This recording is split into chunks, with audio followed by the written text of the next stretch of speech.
Fiction might sometimes lead us to believe that the uncommon can only happen on TV. But truth be told, the most unbelievable events actually take place all the time in real life. This describes the drama of the rise and downfall of the Madoffs, famous for their billionaire fraudulent activities, which ultimately led them to a sad end. Though it was Bernie Madoff who actually started the whole scheme, which saw him behind bars, his wife Ruth was one of the most affected by it, and is still living the consequences of her family's past wrongdoings. So where is Ruth now, and what exactly happened to her husband and the rest of her family?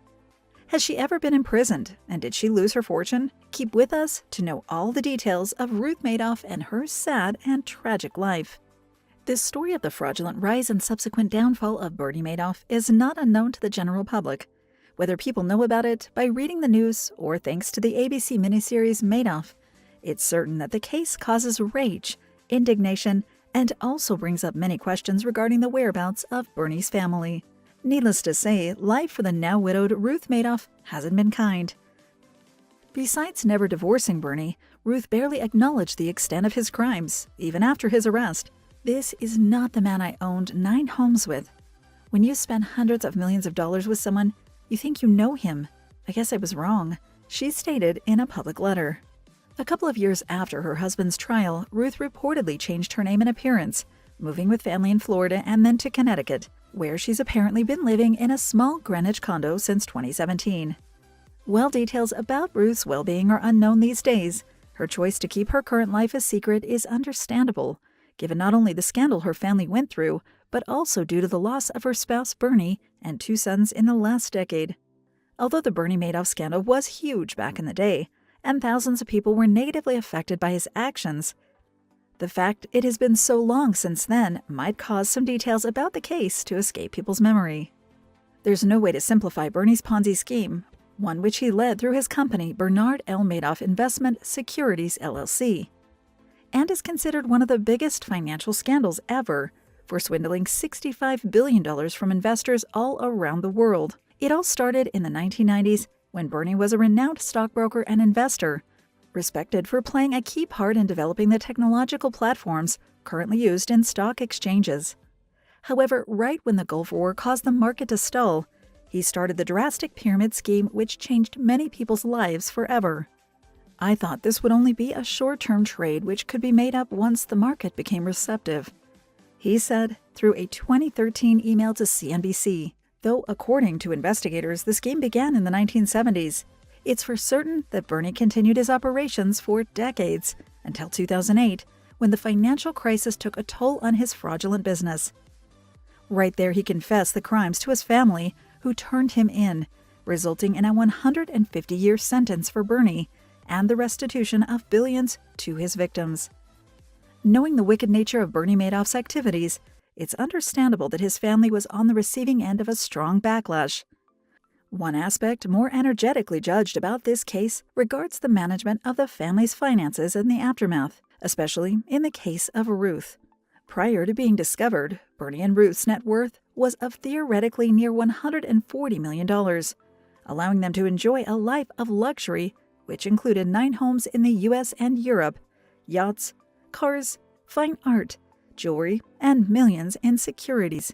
That came to an end when their properties were seized during the trial, leaving her with $2.5 million instead of the $70 million requested by Bernie to leave in her name. However, due to a $44 million lawsuit filed by lawyer Irving Picard on behalf of the law firm Baker Hostetler, she had to surrender all her remaining assets and settle the matter for $594,000 in 2019. According to reports, she's required to submit regular financial reports to Picard. Bernie Madoff's actions caused deep hurt to many people, some of whom lost all and still haven't found a way out of it nowadays. Meanwhile, the involvement of his family has been questioned from the start, as Ruth was seemingly in charge of the company's books, and according to CNBC, the rest of the family held high positions in it. While it was determined that Bernie's loved ones were none the wiser about his decades-long scheme, 5 of his former employees were sentenced to prison for playing vital roles in his Ponzi scheme. Bernie's accountant, David G. Freiling, was originally sentenced to over 100 years, but the case ultimately resulted in a fine and house detention instead. That being said, In early 2020, Bernie had asked for compassionate release from jail, arguing he suffered from kidney disease, also lamenting his crimes and the suffering of his family in later conversations with the Washington Post. "You know, I lost both my sons, and my wife is not really well, so it's horrible. I was very close with my family. I made a terrible mistake." His request was ultimately rejected by a federal judge. By the time Bernie died in prison on the 14th of April 2021, around $3.2 billion had been returned to his victims. While Bernie Madoff's passing caused mixed feelings due to the nature of his crimes, his and Ruth's sons Mark and Andrew had undeniable tragic ends. The 10th of December 2008 marked the date on which not only Bernie confessed his crimes to his family, but also lost direct contact with his oldest son Mark, who, along with his brother, reported his father's scam to the police. At 46 years old, Mark committed suicide on the 11th of December 2010, the second anniversary of his father's arrest. Mark's body was found by the stepfather of his wife, Stephanie, who was away in Florida, but had concerns about his well-being after receiving worrying emails from her husband. Mark left behind 4 children, one of whom was asleep next door as he ended his life in the family's Manhattan apartment. Another tragedy hit the family 4 years later. Andrew died when 48 years old, on the 2nd of September 2014, after battling mantle cell lymphoma for several years. While not many details about Andrew's will are known, it's revealed his $15 million in assets was distributed between his 2 children, his estranged wife Deborah Ann West, and fiancée Catherine Hooper.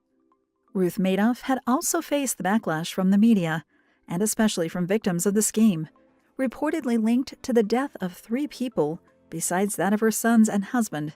The first reported case happened in December 2008, barely a week after Bernie's arrest.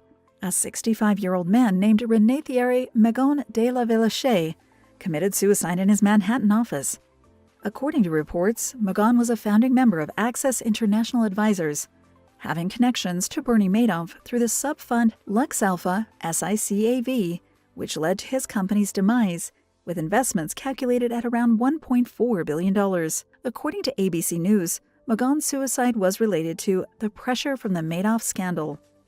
The next year, a 65-year-old businessman named William Foxton killed himself with a gunshot in a West London park, leaving a suicide note which explained that he was trying to avoid bankruptcy after being scammed by Madoff. Later in March 2017, a businessman named Charles Murphy jumped from the 24th floor of the Sofitel New York hotel, but left no suicide note. Although Murphy worked for another firm at the time of his death, the fact that his company, Fairfield Greenwich, was scammed by Madoff in 2008 for $7 billion, and his subsequent inability to sell his $33 million business reportedly took a toll on his finances. Not only has life for Ruth been tragic since the deceiving ways of her husband were discovered, but the rest of the family hasn't had it easy either. Ruth and Bernie's daughters-in-law had to completely remake their lives. Mark's widow, Stephanie Mack, revealed all her misfortunes in the book The End of Normal, including the moment she found out about her husband's death and her efforts to continue her life afterwards. "I don't want to get defined by Bernie Madoff and his crimes," she told the New York Post. She's nowadays a stylist and lives in Brooklyn. Andrew's fiancée, Catherine Hooper, was granted $50,000 a month support by his will, but the money apparently never came her way, and she now lives an austere life with their daughter. For her part, Andrew's legal widow, Deborah Ann West, distanced herself from the family as well, including changing her name. Regarding Bernie and Ruth's grandchildren, it's known that the 6 of them changed their name too, and have avoided any association with their grandfather, who allegedly wrote them numerous letters from jail during his years of confinement. Bernie's brother, Peter, was probably the one who got the worst part of the deal. As he was sentenced to 10 years in jail, he was released in 2020. Bernie Madoff's scheme turned the world upside down for many people, but lots of questions regarding how everything came to that point are still unanswered, including how exactly the day on which the Madoff patriarch confessed his crimes to his family went is still a big mystery to almost everyone. According to the book The Madoff Chronicles by Brian Ross, early December saw Bernie inform his sons that their company was struggling to meet the withdrawals requested by clients, which was alarming in itself, but didn't indicate anything about the scheme. It wasn't until the 8th of December that Bernie revealed the complete truth to his family. Later that day, Madoff's company celebrated their holiday party in a local restaurant, and according to witnesses, neither Bernie nor Ruth looked any different, even if the absence of the Madoff sons was noticeable. However, in a 2011 interview with CBS, Ruth revealed that she and Bernie had a pact to commit suicide after that December night party took place. "We decided to kill ourselves because what was happening was so horrendous," she revealed. Allegedly, the couple consumed numerous pills of sedatives, but it didn't affect them. "It was very impulsive, and I'm glad we woke up," as Ruth admitted. By the time the world knew that Bernie Madoff had scammed thousands of people, he and Ruth had been in a stable and successful marriage, which had lasted half a century. Both natives from Queens in New York City, Ruth Alpern and Bernie Madoff met back in the 1950s when attending Far Rockaway High School. According to an extensive Vanity Fair investigation, Ruth was 14 years old when she met Bernie, and though she was described as a middle-class educated girl, destined for big things, the adjectives weren't as generous for Bernie. There was something really creepy about him, as affirmed to the magazine by Millie Tirado, a former classmate of Ruth. Despite him being 3 years older than her, Bernie and Ruth married as soon as Ruth was 18 years old in 1959, 2 years before she graduated with a psychology degree from Queens College. Later in the 90s, Ruth obtained a degree in nutrition from New York University. Despite having an educational background different from business, Ruth was allegedly her husband's company bookkeeper in the early years, before taking care of their sons full-time. At some point, she was apparently the company's director as well, but her alleged lack of involvement with her husband's illegal dealings is, to this day, one of the biggest wonders in this case. It's yet to be seen if anything else will be discovered. Thank you for spending some time with us. Make sure to like and subscribe so you never miss another video. We also handpick these videos, which we recommend you watch next. You can talk to us on all social medias or ask a question in the comments below.